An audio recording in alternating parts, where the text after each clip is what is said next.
दोस्तों एक बार फिर आपका स्वागत है, अभिनंदन है आपके अपने YouTube channel Aryan institute Allahabad में। दोस्तों जैसा कि बोर्ड पर आप देख पा रहे हैं, आज एक बार फिर आपके समक्ष बात करने वाले हैं यूपी डीएलएड प्रथम सेमेस्टर बैच 2022 पर। दोस्त लगातार आपके साथ डीएलएड प्रथम सेमेस्टर के दौरान अनवरत एक वीडियो प्रोवाइड किया जा रहा है। आप सभी से मैं निवेदन करना चाहूंगा कि अगर चैनल पर पहली बार विजिट किए हैं तो प्लीज चैनल को सब्सक्राइब जरूर कीजिएगा। देखिए आज की इस वीडियो में हम से चर्चा कर रहे हैं शिक्षण अधिगम के सिद्धांत मींस एजुकेशन सेकंड पेपर पर। ठीक है, एजुकेशन सेकंड पेपर पर आज के इस वीडियो में आपसे चर्चा किया जा रहा है। देखिए मैंने आपके साथ कहा है कि मैं डीएलएड प्रथम सेमेस्टर के दौरान आगामी 4 महीने में, यानी जब से आपका सेमेस्टर प्रारंभ हुआ है तब से लेकर अगला 4 महीना जो आपके बीच में होगा उसमें हम आपके सभी सब्जेक्ट को फिनिश करेंगे।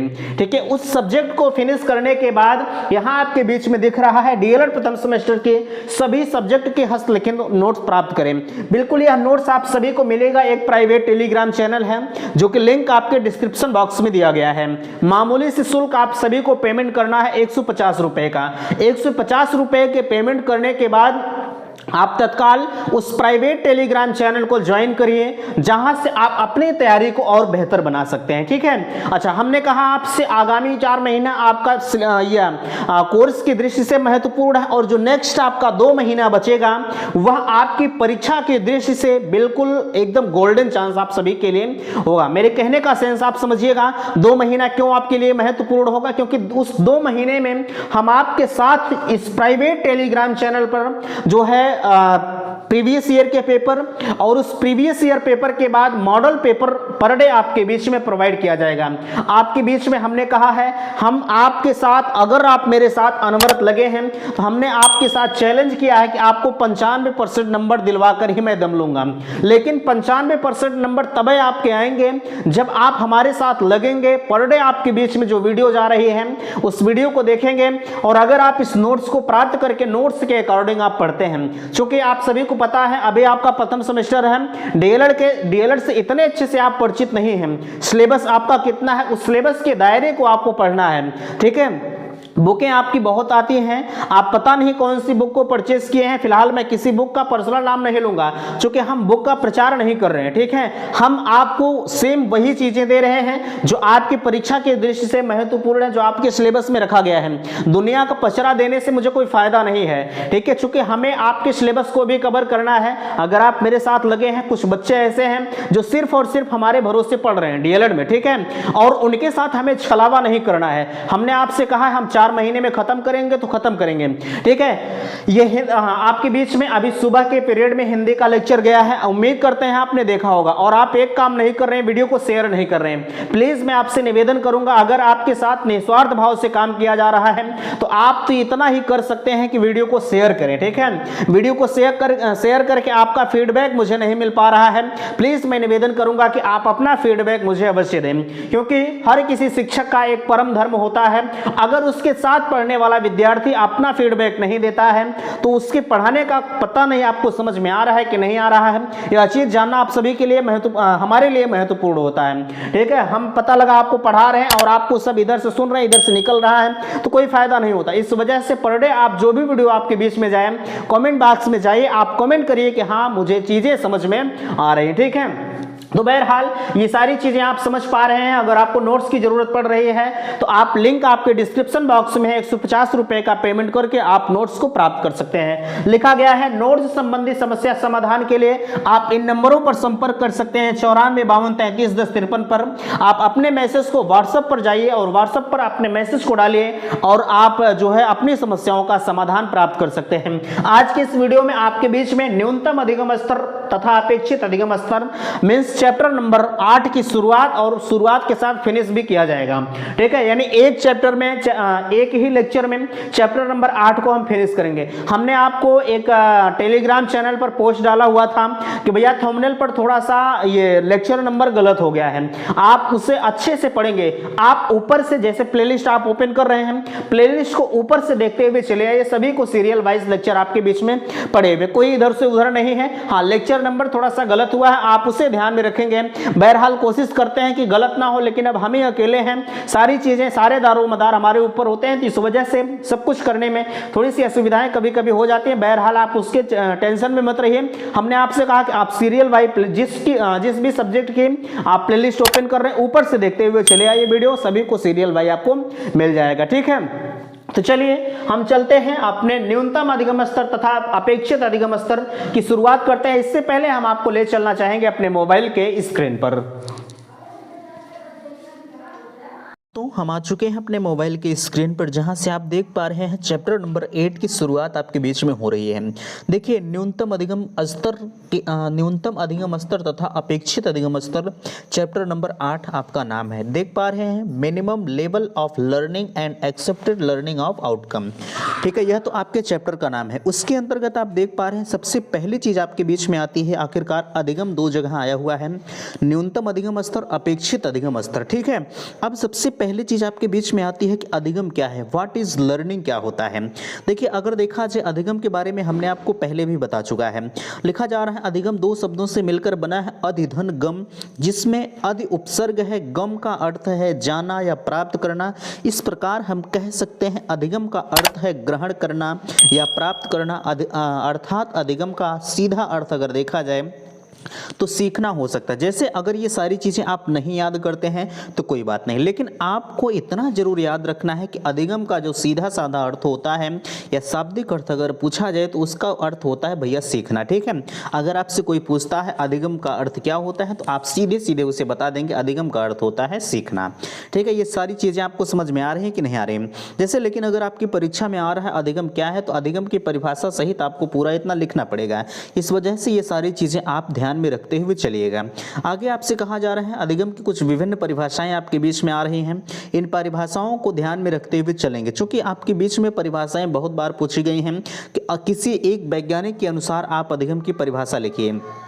देखिए हमने आपसे बताया है कि अगर आपको किसी साइंटिस्ट के रिगार्डिंग कोई परिभाषा नहीं याद आ रही है तो बिल्कुल आपको परेशान होने की ज़रूरत नहीं। आप किसी भी चीज़ का नाम जैसे छर्रे प्याली इस तरह के नाम आप लिखकर जो है आप अपने अनुसार परिभाषा लिख दीजिए। लेकिन जैसे अगर अधिगम की परिभाषा आपसे पूछी जा रही है तो ऐसा नहीं कि अधिगम के अलावा हम तर्क पर लिख दें या जो है चिंतन पर लिख दें, इस पर परिभाषा नहीं। अगर अधिगम के अकॉर्डिंग परिभाषा आप कोई भी परिभाषा अपने ही अनुसार लिख देते हैं, बट आपको इतना जरूर ध्यान रखना है कि वह परिभाषा अधिगम की होनी चाहिए, ठीक है।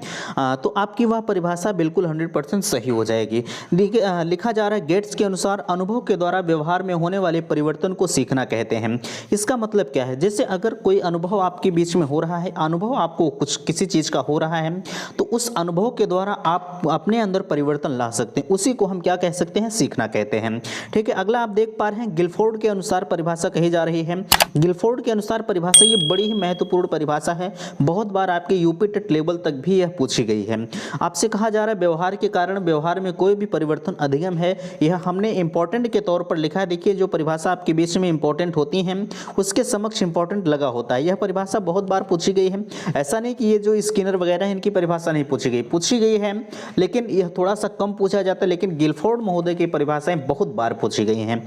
व्यवहार के कारण व्यवहार में कोई भी परिवर्तन अधिगम कहलाता है, ये चीजें सत्य हैं कि व्यवहार के कारण, जैसे आपके व्यवहार में कोई चीज़ है और वो व्यवहार के कारण व्यवहार में कोई भी परिवर्तन, व्यवहार के कारण अगर अपने ही व्यवहार में आप कोई परिवर्तन कर लेते हैं तो वह अधिगम कहलाता है, ठीक है। देखिए दो वैज्ञानिक हैं, एक बीएफ स्किनर है, एक सीई स्किनर है, तो इसमें आप कंफ्यूजन हो सकते हैं, लेकिन कंफ्यूज होने की जरूरत नहीं। सीई स्किनर के अनुसार आपसे कहा जा रहा है कि व्यवहार के अर्जन में प्रगति करने की प्रक्रिया ही सीखना है।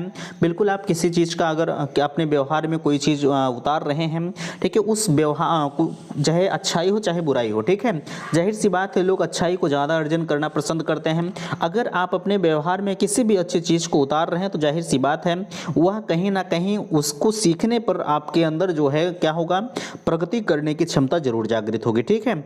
आगे आपसे कहा जा रहा है न्यूनतम अधिगम स्तर। अभी तक आपने देखा अधिगम के बारे में हम आपसे चर्चा कर रहे थे, लेकिन अब हम बात करते हैं आपके चैप्टर का नाम जो रखा गया है देख पा रहे हैं न्यूनतम अधिगम स्तर पर हम आपसे बात करते हैं। ठीक है, देखिए आपसे कहा जा रहा है न्यूनतम अधिगम स्तर की परिभाषा क्या हो सकती है।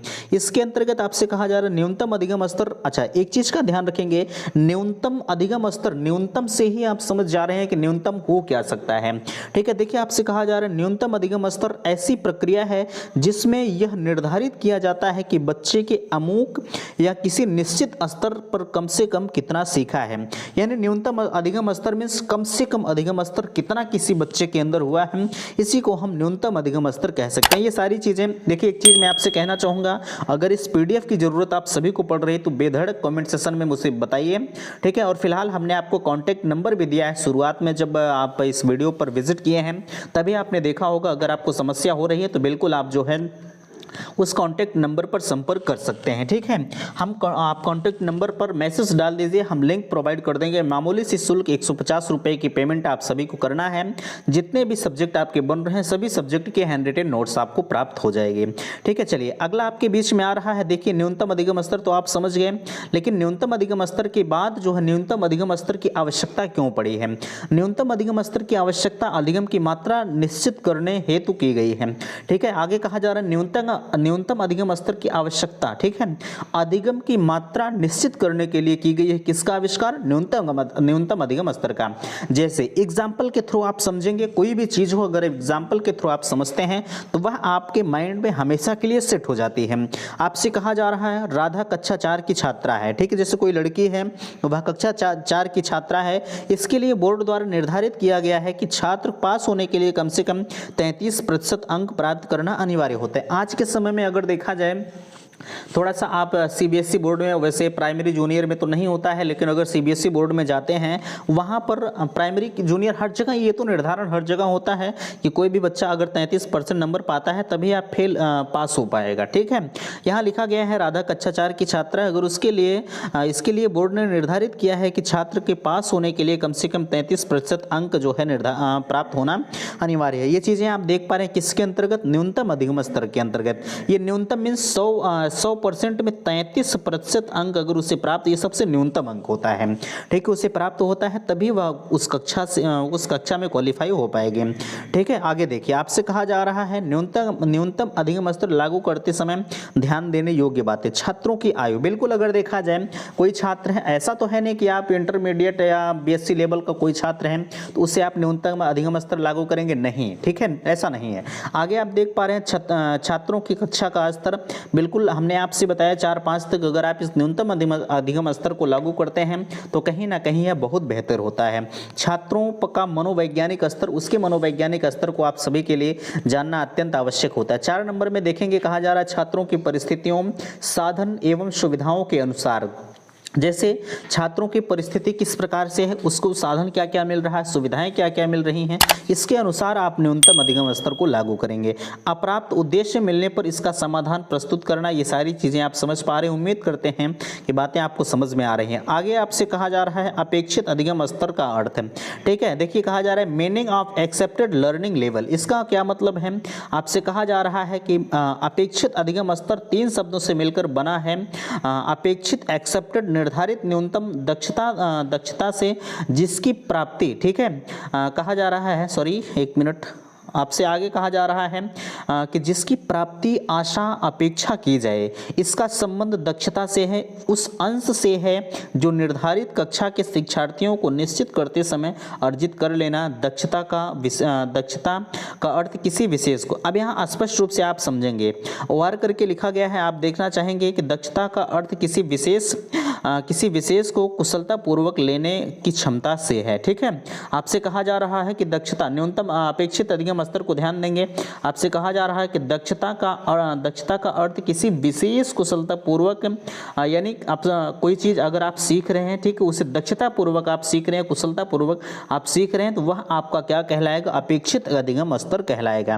देखिए वीडियो थोड़ा सा छोटा जरूर होता है, लेकिन आपकी जानकारी से भरपूर सभी वीडियोज होते हैं। मैं आपसे कहना चाहूँगा, आप वीडियो को शेयर नहीं करते हैं तो बिल्कुल मैं निवेदन आपसे करना चाहूँगा कि प्लीज़ आप वीडियो को शेयर जरूर करें, क्योंकि अगर आप सभी के लिए इतनी मेहनत किया जा रहा है तो जाहिर सी बात है कि आपका भी यह फर्ज बनता है कि आप वीडियो को लाइक करके शेयर जरूर करें। चलिए आगे हम बात करते हैं। अगला आपके बीच में आ रहा है, देखिए कहा जा रहा है अधिगम का अर्थ सीखना अर्थात ज्ञान, समझ, मूल्य, कौशल व व्यवहार में होने वाला परिवर्तन। ठीक है, आप देख पा रहे हैं अधिगम का अर्थ सीखना, ये सारी चीजें हमने आपको पहले भी बता दिया।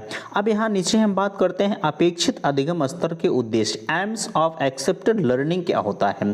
देखिए आपसे कहा जा रहा है कि सभी छात्र को बिना किसी भेदभाव के गुणवत्तापूर्वक शिक्षा प्रदान करना, उन्हें निर्धारित कुशलताओं में पारंगत बनाना। आपसे कहा जा रहा है जैसे आज के समय में देखा जाए तो बहुत सारे शिक्षक ऐसे हैं जो बच्चों से भेदभाव करते हैं, ये ऐसा है वो ऐसा है। अगर इस तरह का कोई शिक्षक भेदभाव कर रहा है उसके अंतर्गत एक कुशल शिक्षक का गुण नहीं होता है। यानी जब भी आप अपने आप को एक शिक्षक के रूप में देखें तो कोई भी बच्चा छोटा या बड़ा हो उससे एक जो है अच्छे निगाह से देखना चाहिए आपको। ठीक है, तभी आपका शिक्षण कार्य सफल हो पाएगा। नहीं तो पता लगा हम इनको किसी और निगाह से देख रहे हैं, इनको हम किसी और से देख रहे हैं। तो इस तरह का अगर देखा जाए कोई शिक्षक अगर करता है तो जाहिर सी बात है उसके अंदर एक अच्छे शिक्षक के गुण नहीं होते हैं। आज के समय में अधिकतर देखा जा रहा है इस तरह की बातें सामने निकल कर आ रही हैं। ठीक है, देखिए पहला आपसे कहा जा रहा है छात्रों को बिना किसी भेदभाव को गुणवत्तापूर्वक शिक्षा देना। जैसे इस समय देखा जा रहा है कि कोई भी टीचर हो, हम सबकी बात नहीं कर रहे हैं, बट आप खुद देख पा रहे हैं अपने आसपास अपने समाज में देख पा रहे हैं कि कोई शिक्षक होता है किसी एक बच्चे के ऊपर बहुत विशेष ध्यान देता है और वहीं उसी बगल में बैठा हुआ कोई बच्चा है जो थोड़ा सा कमज़ोर है, थोड़ा सा गरीब घर से बिलोंग करता है, उसके ऊपर कम ध्यान रहता है। तो इस तरह का भेदभाव नहीं करना चाहिए। ठीक है, गुणवत्तापरक शिक्षा प्रदान करना तथा उन्हें निर्धारित कुशलताओं अपेक्षित अधिगम स्तर हमें यही बताता है कि हमें छात्रों के साथ भेदभाव नहीं करना चाहिए, उसे निर्धारित कुशलताओं में पारंगत बनाना चाहिए। ठीक है, आगे आपसे नहीं तो होता क्या है कि लोग सोचते हैं अगर हम इसे ऐसे बना देंगे तो कल की हमारी यह बराबरी करने लगेगा। यह आपका गुण नहीं है, आप भविष्य के भावी शिक्षक हैं। ठीक है, आप अभी से इस तरह की सीख को पालिए कि हमें जब भी आप टीचिंग के क्षेत्र में जा रहे हैं तो टीचिंग के क्षेत्र में आपको अगर अच्छा टीचर बनना है तो किसी भी बच्चे से भेदभाव नहीं करना चाहिए। ठीक है, 2 नंबर में आपसे कहा जा रहा है छात्रों के समान शैक्षिक गुणवत्ता की प्राप्ति सुनिश्चित करना। ठीक है, छात्रों के समान शैक्षिक गुणवत्ता की प्राप्ति सुनिश्चित करना।